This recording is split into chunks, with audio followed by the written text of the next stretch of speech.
2024년 12월 17일 화요일 오후 3시 서울 중구 명동 한복판에 자리한 한울은행 본점 건물 앞 거대한 유리 외벽이 햇빛을 반사하며 반짝이고 있었다. 건물 정문 앞으로 사람들이 끊임없이 드나들었다. 정장을 차려입은 직장인들, 명품 핸드백을 든 중년 여성들, 최신형 스마트폰을 들여다보는 젊은이들. 그 사이로 한 노인이 천천히 걸어왔다. 84세의 윤재호였다. 그는 낡은 베이지색 코트를 입고 있었다. 코트는 곳곳이 헤어져 있었고 단추 하나는 떨어져 나간 채였다. 발에는 3년은 신은 듯한 낡은 운동화. 밑창이 닳아 한쪽이 기울어져 있어 걸을 때마다 약간 절뚝거렸다. 손에는 오래된 비닐봉투 하나가 들려 있었다. 마트에서 쓰는 흰색 비닐봉투. 그 안에는 통장 한 권과 볼펜 하나, 그리고 작은 메모지 몇 장이 들어 있었다. 윤재호는 은행 정문 앞에서 잠시 멈춰섰다. 그리고 건물을 올려다보았다. 높이 솟은 유리 건물. 그 안에서 수많은 사람들이 바쁘게 움직이고 있었다. 오늘 드디어 확인할 수 있겠군.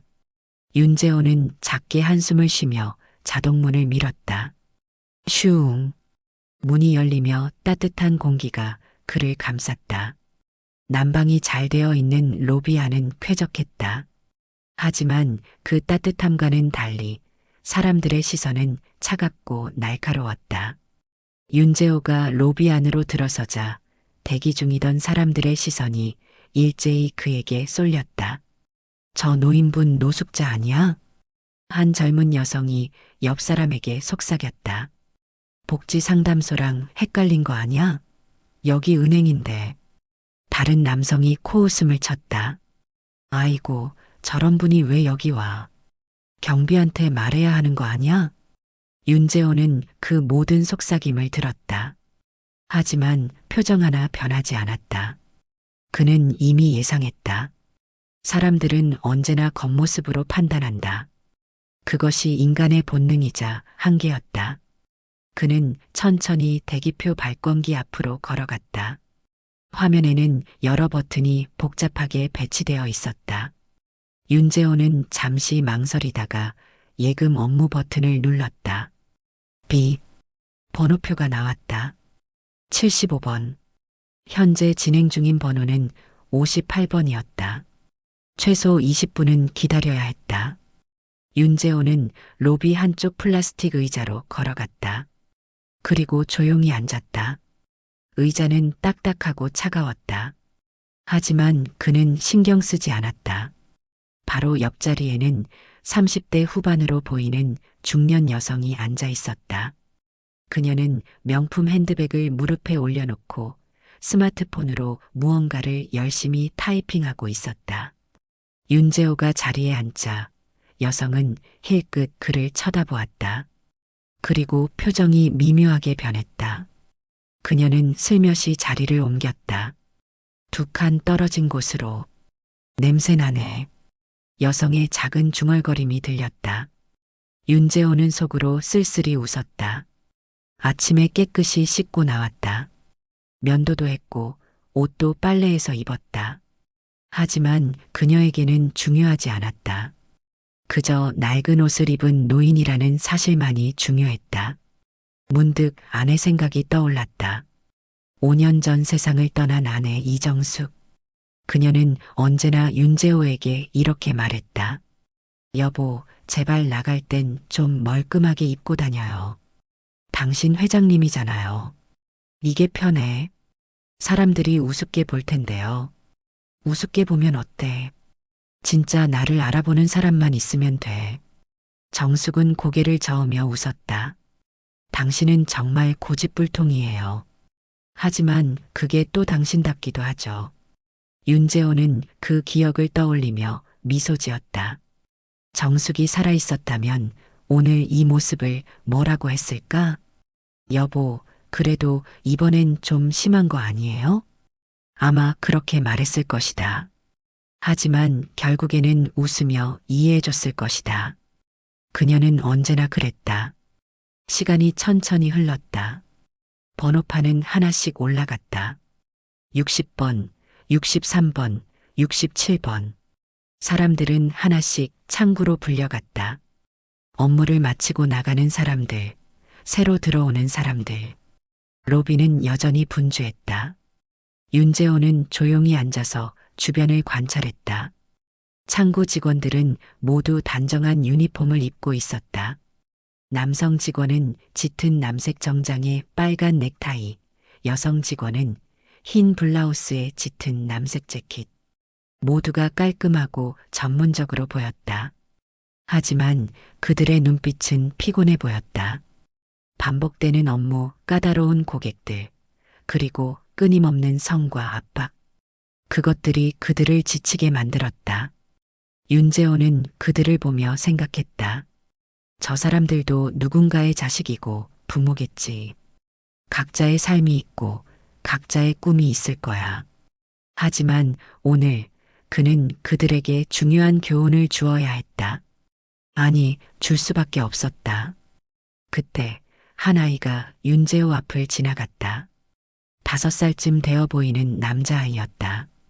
엄마 손을 잡고 걸어가다가 윤재호를 보고 멈춰섰다. 엄마, 저 할아버지 왜 저렇게 입었어? 아이의 순수한 질문이었다. 엄마는 당황하며 아이의 손을 잡아 끌었다. 쉿, 조용히 해. 실례야. 하지만 아이는 계속 윤재호를 바라보았다. 호기심 가득한 눈빛으로. 윤재호는 아이에게 미소를 지었다. 그러자 아이도 싱긋 웃으며 손을 흔들었다. 안녕하세요, 할아버지. 그래, 안녕. 엄마는 더욱 당황하며 아이를 끌고 갔다. 하지만 윤재호의 마음은 조금 따뜻해졌다. 순수함은 아직 남아있구나. 아이들은 선입견이 없다. 그저 보이는 대로 받아들일 뿐이다. 하지만 어른이 되면서 사람들은 점점 더 많은 선입견을 갖게 된다. 74번 고객님, 이번 창구로 오세요. 안내 방송이 울렸다. 이제 곧 윤재호의 차례였다. 75번 고객님, 3번 창구로 오세요. 드디어 그의 번호가 불렸다. 윤재호는 천천히 일어섰다. 무릎이 뻑뻑했다. 나이 탓이었다. 하지만 그는 절뚝거리지 않으려고 애썼다. 등을 곧게 펴고 한 걸음 한 걸음 단단하게 걸었다. 주변 사람들의 시선이 다시 쏠렸다. 저 할아버지, 드디어 차례네. 업무 처리 오래 걸리겠다. 우리도 빨리빨리 끝냈으면 좋겠는데. 윤재호는 3번 창구 앞에 섰다. 창구 안에는 20대 후반으로 보이는 여직원이 앉아 있었다. 이름표에는 박유진이라고 적혀 있었다. 그녀는 컴퓨터 화면을 보다가 윤재호를 힐끗 쳐다보았다. 그 순간 그녀의 표정이 미세하게 변했다. 또 노인네 하나 왔네. 오늘 퇴근 늦어지겠어. 그녀의 얼굴에 그런 생각이 역력했다. 박유진은 억지로 미소를 지으며 물었다. 무슨 업무세요? 그 말투에는 존중이 없었다. 반말은 아니었지만 말 끝을 흐리는 듯한 태도, 눈을 제대로 마주치지 않는 모습, 모든 것이 무시였다. 윤재호는 침착하게 대답했다. 1억 원을 인출하려고 합니다. 순간 박유진의 손이 멈췄다. 그녀는 윤재호를 다시 쳐다보았다. 이번에는 조금 더 자세히. 낡은 코트, 헤어진 운동화, 오래된 비닐봉투. 그리고 그녀는 웃음을 터뜨렸다. 네, 1억 원이요? 그녀의 웃음소리는 작지 않았다. 주변 사람들이 고개를 돌렸다. 박유진은 컴퓨터 화면을 두드리며 말했다. 할아버지, 통장 좀 주시겠어요? 윤재호는 비닐봉투에서 낡은 통장을 꺼내 건넸다. 박유진은 통장을 받아들고 컴퓨터에 계좌번호를 입력했다. 몇 초 후 화면에 잔액이 떴다. 잔액 92만 원. 박유진은 다시 웃음을 터뜨렸다. 이번에는 더 크게. 푸아. 할아버지, 통장엔 92만 원인데요. 1억 원을 찾겠다고요? 그녀의 목소리는 점점 커졌다. 옆 창구의 직원들과 고객들까지 이쪽을 바라보기 시작했다. 숫자 잘못 보신 거 아니에요? 아니면 혹시 계산 못 하시는 거예요? 그녀의 말투에는 조롱이 가득했다.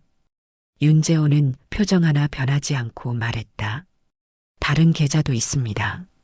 확인해 보세요. 박유진은 웃음을 멈추고 짜증스러운 표정으로 물었다.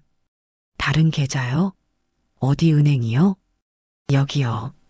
한울은행입니다. 계좌번호는요? 윤재호는 비닐봉투에서 작은 메모지 한 장을 꺼냈다. 거기에는 손으로 삐뚤삐뚤하게 쓴 숫자들이 적혀 있었다. 박유진은 그 메모지를 받아들고 코웃음을 쳤다. 글씨가 엉망이네. 이게 뭐예요? 계좌번호 맞아요? 맞습니다. 박유진은 한숨을 쉬며 숫자를 입력했다. 컴퓨터가 잠시 로딩되었다. 그리고 오류 해당 계좌를 찾을 수 없습니다. 박유진은 화면을 보고 다시 웃었다. 할아버지, 이거 계좌번호 잘못 쓰신 거 아니에요? 아예 계좌가 없다고 나오는데요. 다시 확인해 보세요. 다시 확인해도 똑같을 텐데요. 그녀는 형식적으로 다시 한번 입력했다. 결과는 똑같았다. 오류 해당 계좌를 찾을 수 없습니다. 박유진은 어이없다는 듯 웃으며 말했다. 할아버지, 정말 계좌 없어요. 혹시 다른 은행 아니에요? 아닙니다. 분명 여기입니다. 그럼 할아버지가 잘못 기억하신 거예요. 그 순간 박유진은 동료 직원에게 고개를 돌려 크게 말했다. 언니, 이거 봐. 할아버지가 1억 있다고 하시는데 통장엔 92만 원이래. 그리고 다른 계좌도 있다고 하시는데 아예 계좌 자체가 없대. 옆 창구의 여직원도 웃으며 대답했다. 진짜? 완전 웃기네. 할아버지, 드라마 너무 많이 보신 거 아니에요? 박유진은 윤재호를 보며 비웃듯 말했다. 할아버지가 1억 있으면 제가 은행장 하죠. 하? 로비에 있던 사람들이 킥킥거리며 웃었다. 저 할아버지 진짜 웃기네. 치매인가 봐. 불쌍하다. 윤재호의 손이 미세하게 떨렸다. 하지만 그의 표정은 여전히 굳건했다. 그는 박유진을 똑바로 바라보며 차분하지만 단호한 목소리로 말했다. 그 말 꼭 기억하시오. 그 말은 공기 속으로 묻혔다. 아무도 진지하게 받아들이지 않았다. 그때 은행 안쪽 문이 열리며 한 남성이 걸어 나왔다. 40대 중반으로 보이는 남성. 단정한 회색 정장에 금태 안경을 쓴 그는 한울은행 본점 지점장 최상도였다. 최상도는 로비를 둘러보다가 3번 창구 앞에 소란을 발견했다. 그는 빠른 걸음으로 다가왔다. 무슨 일입니까? 박유진은 지점장을 보고 안도한 표정으로 말했다.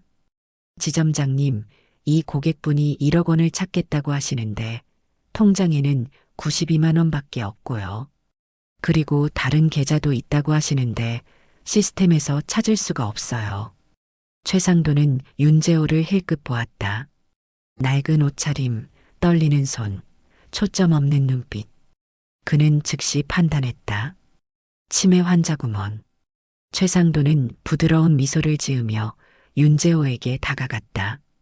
어르신, 약은 챙겨 드셨어요? 네. 혹시 길 잃으신 건 아니고요? 아닙니다. 그럼 집은 어디신지 여쭤봐도 될까요? 윤재호는 잠시 침묵했다. 그리고 차분하게 대답했다. 집은 압니다. 그리고 저는 정신이 멀쩡합니다. 아, 네네. 물론이시죠. 하지만 어르신, 이러시면 안 됩니다. 다른 고객분들도 기다리고 계시거든요. 최상도는 노인을 불쌍한 사람 대하듯 말했다. 경비 불러드릴까요? 집까지 모셔다 드릴게요. 주변 사람들이 고개를 끄덕였다. 그래, 그게 낫겠어. 불쌍한 애 가족은 어디 있는 거야? 윤재호는 주변의 모든 시선을 느꼈다. 동정, 무시, 조롱. 모든 것이 섞여 있었다. 하지만 그는 화를 내지 않았다. 그저 조용히 고개를 숙였다. 곧 다른 모습으로 다시 오겠소. 그 말만 남기고 윤재호는 천천히 은행을 나섰다. 은행 밖. 눈발이 흩날리고 있었다. 하늘은 회색빛으로 무겁게 드리워져 있었고 거리의 사람들은 저마다 두툼한 외투깃을 세우며 빠른 걸음으로 지나갔다. 윤재호는 은행 정문 앞 벤치에 앉았다. 차가운 바람이 그의 얼굴을 스쳤다. 하지만 그는 개의치 않았다. 그는 비닐봉투에서 오래된 휴대폰을 꺼냈다. 낡은 폴더폰. 화면은 작고 버튼은 달아 있었다. 주변을 지나가던 젊은이들이 힐끗 보며 웃었다. 저 핸드폰 좀 봐. 박물관에나 있을 것 같은데. 우리 할머니도 저것보단 좋은 거 쓰시는데. 윤재호는 그 말들을 들으면서도 아무 표정 변화 없이 전화번호를 눌렀다. 신호음이 2번 울렸다. 그리고 전화가 연결되었다. 여보세요, 회장님. 전화기 너머로 중년 남성의 공손한 목소리가 들렸다. 태연이, 지금 어디야? 저는 지금 사무실에 있습니다. 무슨 일이십니까? 지금 한울은행 본점 앞으로 와줄 수 있나? 네. 한울은행 본점이요? 그래. 그리고 재무본부장도 함께 데리고 와.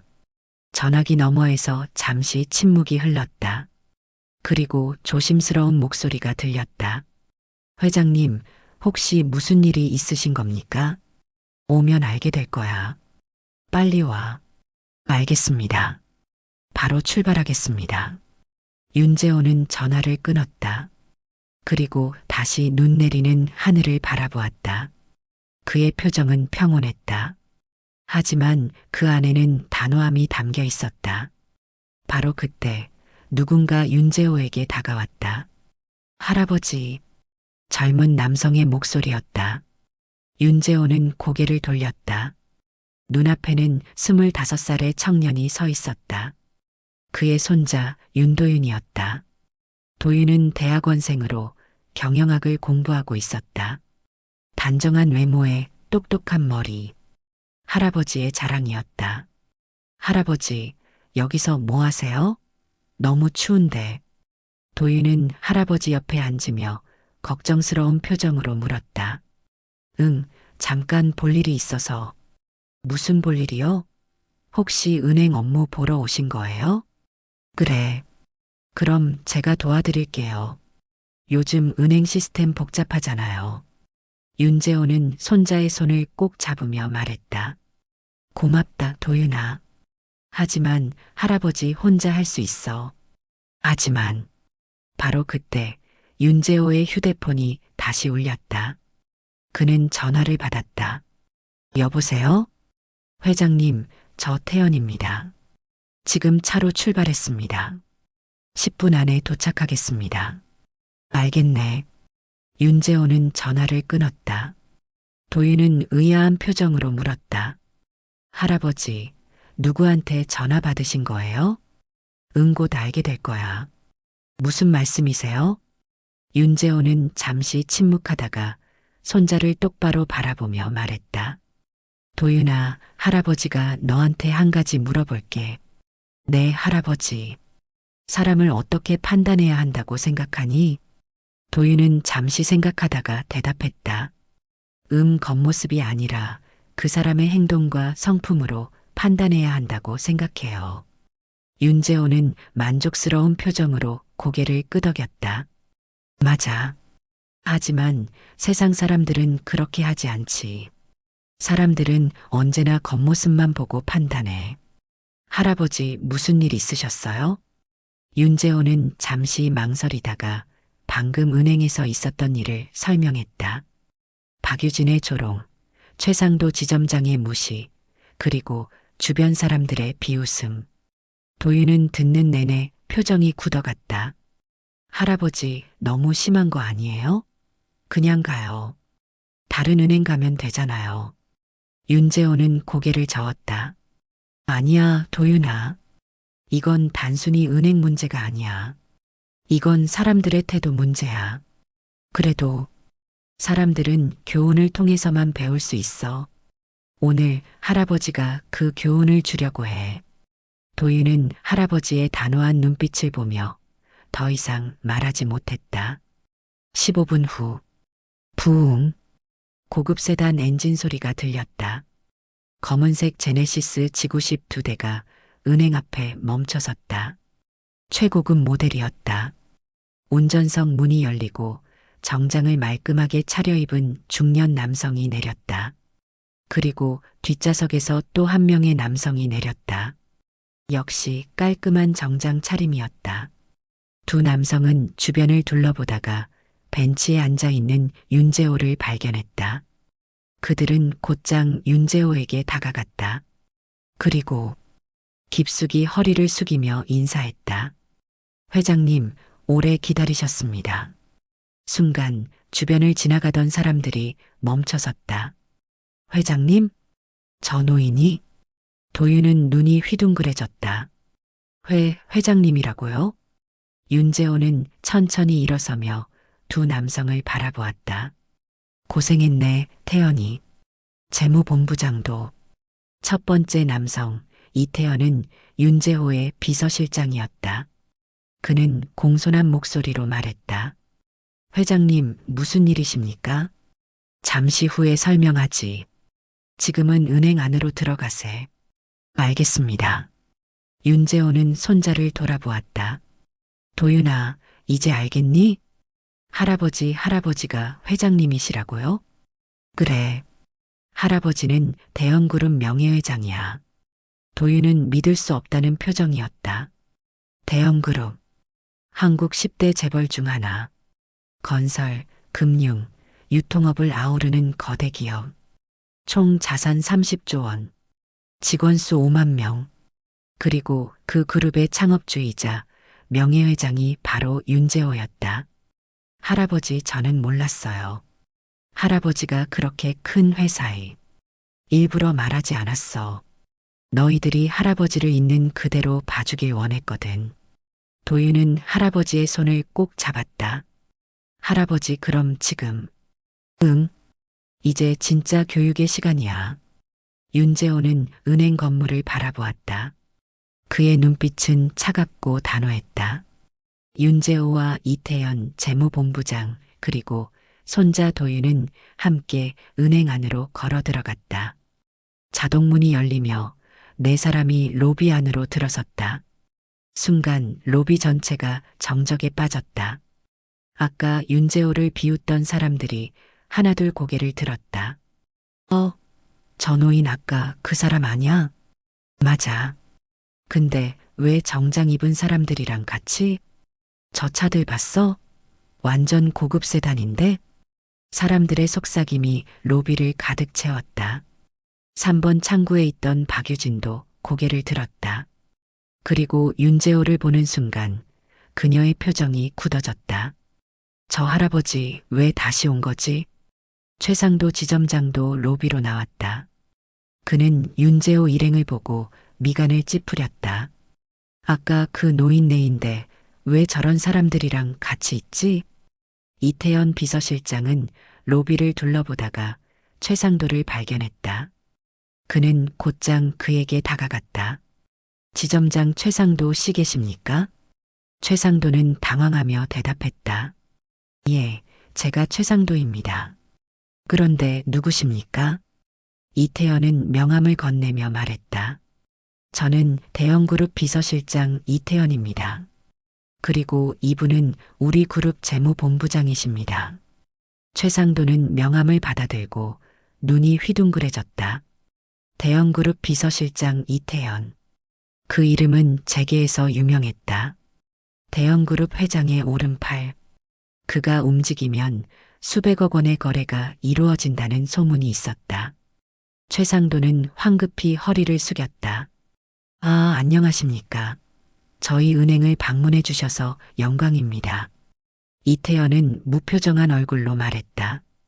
오늘 저희는 중요한 업무 때문에 왔습니다. 네, 네. 무엇이든 도와드리겠습니다. 이태연은 윤재호를 가리키며 말했다. 이분은 우리 대형그룹 윤재호 명예회장님이십니다. 순간 로비 전체가 얼어붙었다. 최상도의 얼굴이 새하얗게 질렸다. 예예.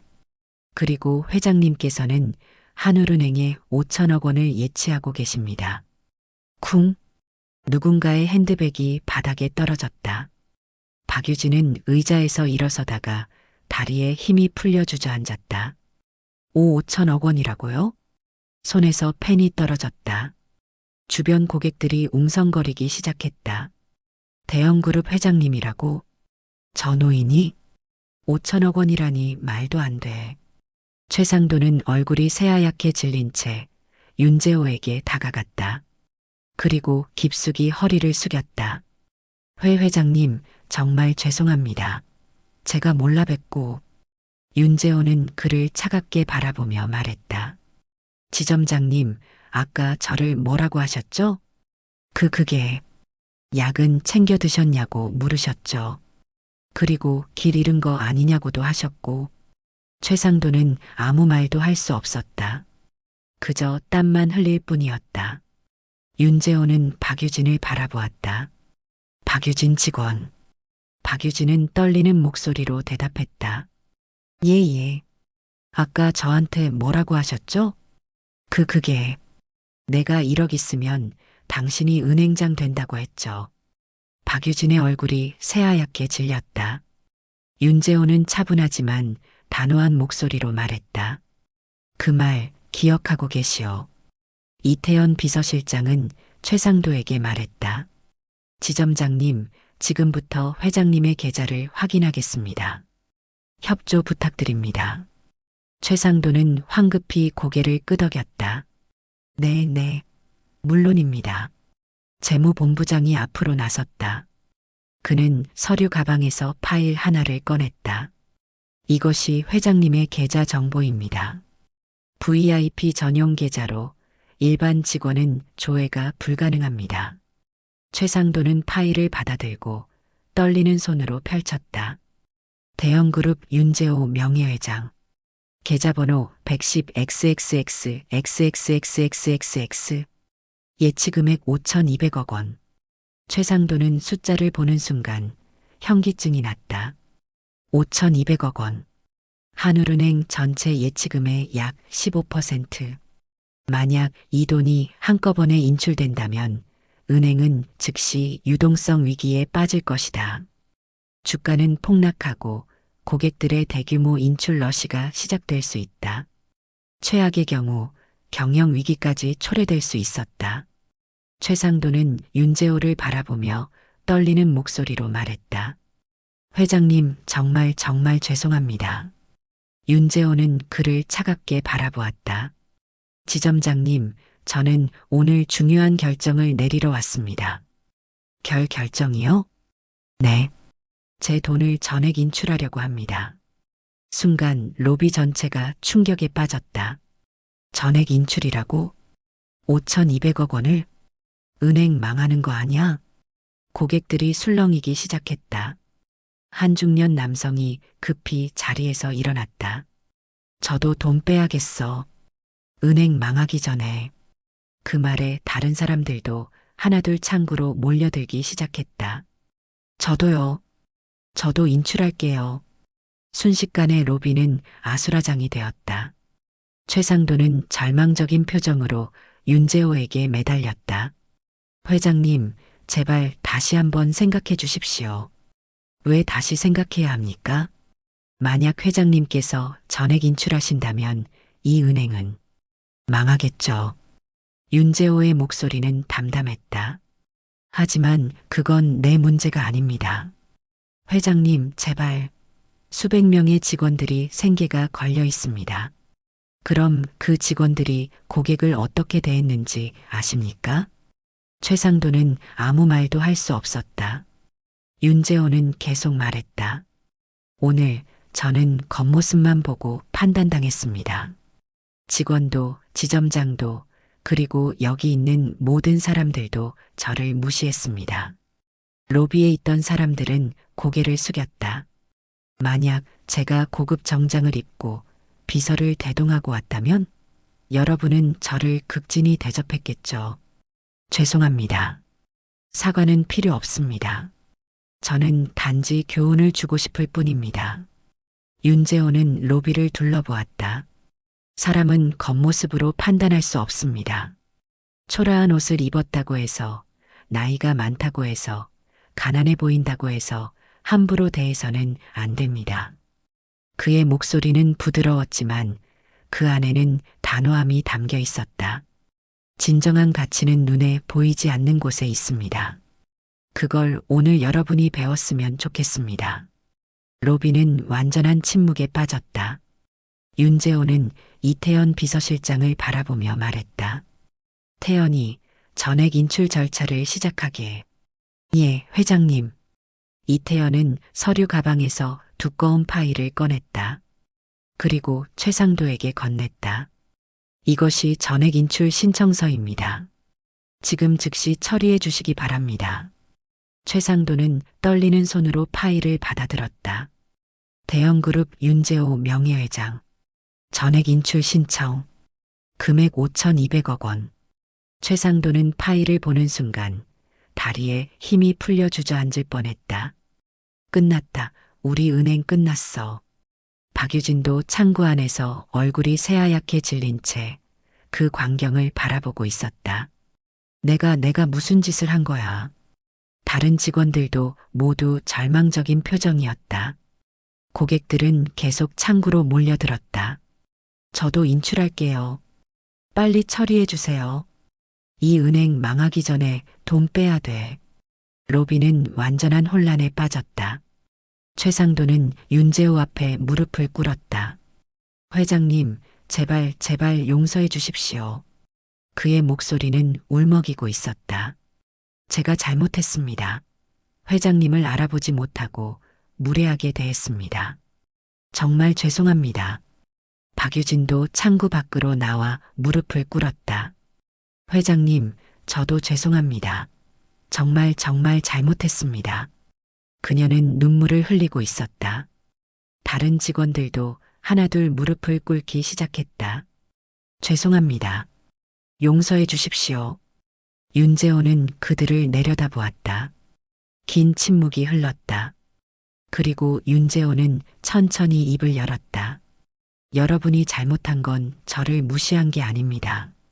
사람들은 고개를 들었다. 여러분이 잘못한 건 약자를 함부로 대한 겁니다.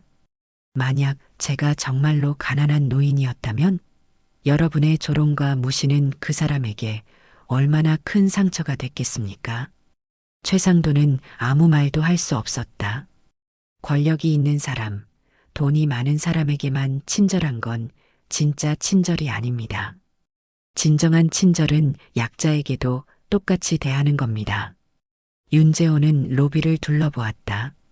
오늘 제가 이 은행을 흔들려는 이유는 복수가 아닙니다. 교훈을 주기 위해서입니다. 고객을 외모로 판단하지 말라고, 약자를 함부로 대하지 말라고. 사람들은 모두 고개를 숙였다. 윤재호는 잠시 침묵하다가 손자 도윤을 바라보았다. 도윤아, 너는 어떻게 생각하니? 도윤은 잠시 망설이다가 대답했다. 할아버지, 저는 할아버지께서 옳으시다고 생각해요. 저 사람들은 분명히 잘못했어요. 그래, 잘못했지. 하지만 뭐니? 할아버지께서 정말로 돈을 다 빼시면 이 은행은 무너질 거예요. 그럼 무고한 직원들도 피해를 입을 거고요. 윤재호는 손자의 말을 듣고 만족스러운 표정으로 고개를 끄덕였다. 맞아. 내 말이 맞아. 그는 다시 최상도를 바라보았다. 지점장님. 예, 회장님. 저는 오늘 교훈을 주려고 왔습니다. 복수가 아니라 교훈을요. 네. 하지만 교훈이 효과를 발휘하려면 실제 고통이 따라야 합니다. 최상도는 고개를 들었다. 윤재호는 계속 말했다. 지금부터 3개월간 이 은행의 모든 직원은 고객 응대 재교육을 받으시오. 특히 노인, 장애인, 저소득층 등 사회적 약자를 대하는 법을 중점적으로 배우시오. 네, 네. 반드시 그렇게 하겠습니다. 그리고 박유진 직원. 박유진은 몸을 떨며 대답했다. 예, 예, 회장님. 당신은 오늘부터 무급 정직 3개월입니다. 그 기간 동안 당신이 오늘 무엇을 잘못했는지 깊이 반성하시오. 감사합니다. 정말 감사합니다. 박유진은 눈물을 흘리며 고개를 숙였다. 윤재호는 최상도를 다시 바라보았다. 그리고 지점장님. 예, 회장님. 당신은 자원봉사센터에서 3개월간 무료 봉사를 하시오. 특히 노인복지시설에서요. 네네, 반드시 그렇게 하겠습니다. 윤재호는 마지막으로 말했다. 이 조건들을 3개월 내에 모두 이행한다면 저는 돈을 인출하지 않겠습니다. 최상도는 고개를 들어 윤재호를 바라보았다. 정말입니까? 네. 하지만 만약 이행하지 않는다면 저는 즉시 전액 인출할 것입니다. 감사합니다, 회장님. 정말 감사합니다. 최상도는 깊숙이 고개를 숙였다. 윤재호는 로비를 향해 마지막으로 말했다. 오늘 여기 계신 모든 분들께 한 가지 부탁하고 싶습니다. 사람을 겉모습으로 판단하지 마십시오. 그리고 약자를 함부로 대하지 마십시오. 그것이 진정한 인간의 도리니까요. 그의 목소리는 부드러웠지만 깊은 울림이 있었다. 사람들은 모두 고개를 숙이며 그의 말을 새겼다. 며칠 후 뉴스는 이 사건을 대대적으로 보도했다. 대형그룹 회장, 한울은행에서 5,200억 인출 소동. 겉모습으로 판단당한 회장, 은행에 교훈 남기다. 한울은행, 전 직원 재교육 실시. 여론은 뜨거웠다. 정말 멋진 분이다. 돈으로 복수하지 않고 교훈을 주다니. 우리 사회가 얼마나 외모지상주의인지 보여주는 사건이다. 모든 기업이 이런 교육을 해야 한다.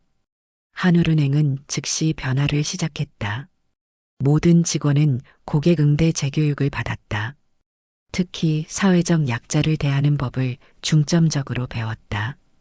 박유진은 무급 정직 기간 동안 요양원에서 봉사를 했다. 그곳에서 그녀는 노인들을 돌보며 자신이 얼마나 오만했는지 깨달았다. 최상도 지점장도 자원봉사센터에서 봉사를 했다. 그곳에서 그는 진정한 겸손을 배웠다. 그리고 3개월 후 한울은행은 완전히 새로운 은행으로 거듭났다. 고객 평등 원칙이 새롭게 제정되었다. 모든 고객을 외모, 재산, 지위와 관계없이 동등하게 대한다는 원칙이었다. 3개월 후 어느 봄날 윤재호는 손자 도윤과 함께 산책을 하고 있었다. 벚꽃이 만개한 거리. 따뜻한 봄바람이 그들의 얼굴을 스쳤다. 할아버지, 요즘 어떠세요? 응, 좋아. 몸도 건강하고 마음도 편해. 그나저나 할아버지, 한울은행 잘 변했다면서요? 그래, 들었어. 직원들도 많이 달라졌다고 하더구나. 할아버지 덕분이에요. 윤재호는 미소 지으며 손자의 어깨를 두드렸다. 아니야. 그 사람들 스스로 변한 거지. 2사람은 걸으며 작은 카페 앞을 지나갔다. 카페 이름은 새 시작.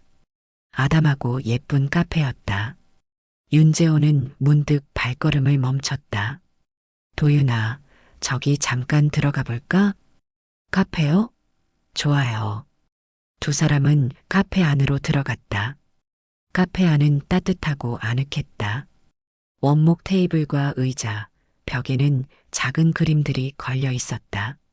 카운터에서 한 여성이 커피를 내리고 있었다. 그녀는 손님이 들어오자 밝은 미소로 인사했다. 어서 오세요. 그 순간 윤재호는 멈춰섰다. 그 여성은 박유진이었다. 박유진도 윤재호를 알아봤다. 그녀의 표정이 순간 굳어졌다. 하지만 곧 깊숙이 고개를 숙였다. 회 회장님. 윤재호는 잠시 침묵하다가 부드럽게 말했다. 커피 한 잔 부탁하오. 네네. 박유진은 떨리는 손으로 커피를 내리기 시작했다. 도윤은 할아버지를 바라보며 작은 목소리로 물었다. 할아버지, 저분이. 응. 그때 그 직원이야. 여기서 일하시네요. 그래. 새로 시작한 모양이구나. 잠시 후 박유진은 커피 두 잔을 들고 테이블로 왔다. 그녀는 조심스럽게 커피를 내려놓으며 말했다. 회장님 정말 죄송합니다.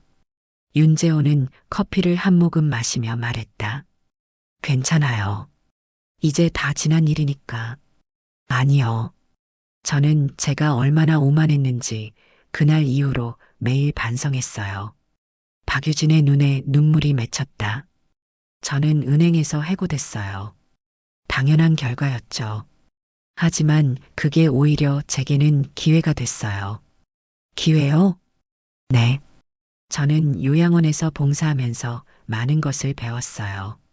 노인분들을 돌보면서 제가 얼마나 사람을 함부로 대했는지 깨달았어요. 윤재호는 고개를 끄덕이며 들었다. 그래서 이 카페를 열었어요. 여기는 모든 사람을 환영하는 곳이에요.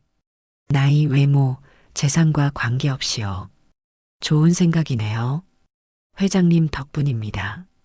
회장님이 아니었다면 저는 평생 그렇게 살았을 거예요. 윤재호는 잠시 침묵하다가 미소 지으며 말했다. 복수는 순간이지만 용서는 평생을 남기지. 박유진은 그 말을 듣고 눈물을 흘렸다. 감사합니다, 회장님. 정말 정말 감사합니다. 윤재호는 커피를 다 마시고 자리에서 일어났다. 이제부터라도 사람을 겉모습으로 판단하지 말아요. 그리고 약자에게 더 친절하시고요. 네, 절대요. 평생 잊지 않겠습니다. 윤재호와 도윤은 카페를 나섰다. 밖에는 벚꽃이 흩날리고 있었다. 도윤은 할아버지에게 물었다. 할아버지, 저분을 용서하신 거예요? 용서할 것도 없지. 그 사람은 이미 스스로 변했어. 할아버지는 정말 대단하세요. 윤재호는 손자의 어깨를 토닥이며 말했다. 도윤아, 진짜 부자는 돈이 많은 사람이 아니란다. 그럼 뭐예요? 사람을 바꾸는 사람이지. 도윤은 고개를 끄덕였다. 할아버지처럼요. 아니야. 너도 할 수 있어. 언젠가 너도 권력을 가질 거야. 그때 약자를 어떻게 대하는지가 내 진짜 모습을 보여주는 거란다. 명심하겠습니다, 할아버지. 두 사람은 벚꽃길을 따라 천천히 걸어갔다. 그날 저녁 윤재호는 서재에 앉아 일기를 썼다. 2025년 4월 15일. 오늘 박유진이라는 젊은 여성을 다시 만났다. 3개월 전 그녀는 나를 비웃고 조롱했다.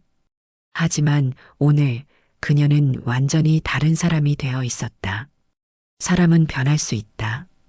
교훈을 통해, 반성을 통해, 그리고 용서를 통해. 진정한 승리는 상대를 무너뜨리는 것이 아니라 깨닫게 하는 것이다. 그리고 그것이 바로 내가 오늘 배운 것이다. 윤재호는 펜을 내려놓고 창밖을 바라보았다. 밤하늘에는 별이 반짝이고 있었다. 그는 미소 지으며 혼잣말로 중얼거렸다. 정수가, 오늘도 당신의 남편은 열심히 살았소. 그로부터 1년 후, 한울은행은 올해의 고객 만족 1위 은행으로 선정되었다. 모든 직원이 고객을 동등하게 대하는 문화가 정착되었고, 특히 사회적 약자에 대한 배려가 뛰어나다는 평가를 받았다. 박유진의 카페 새 시작은 동네에서 가장 인기 있는 카페가 되었다. 그녀는 매달 수익의 10%를 노인 복지시설에 기부했다.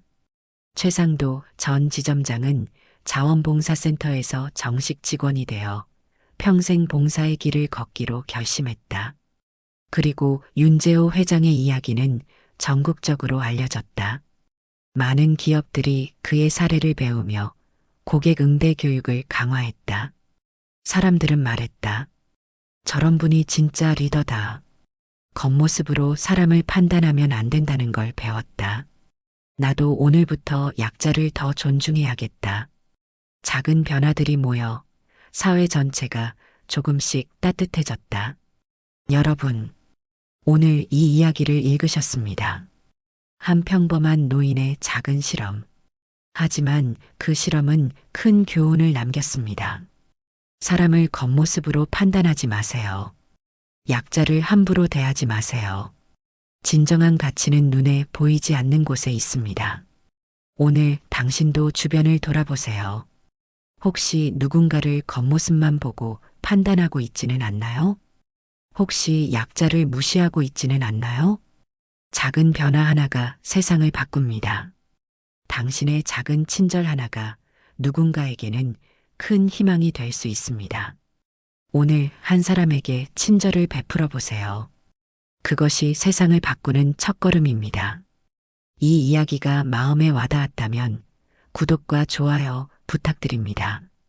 그리고 댓글로 여러분의 생각을 나눠주세요. 여러분도 오늘 누군가에게 친절을 베푸셨나요? 작은 이야기 하나가 다른 사람에게 큰 용기가 됩니다.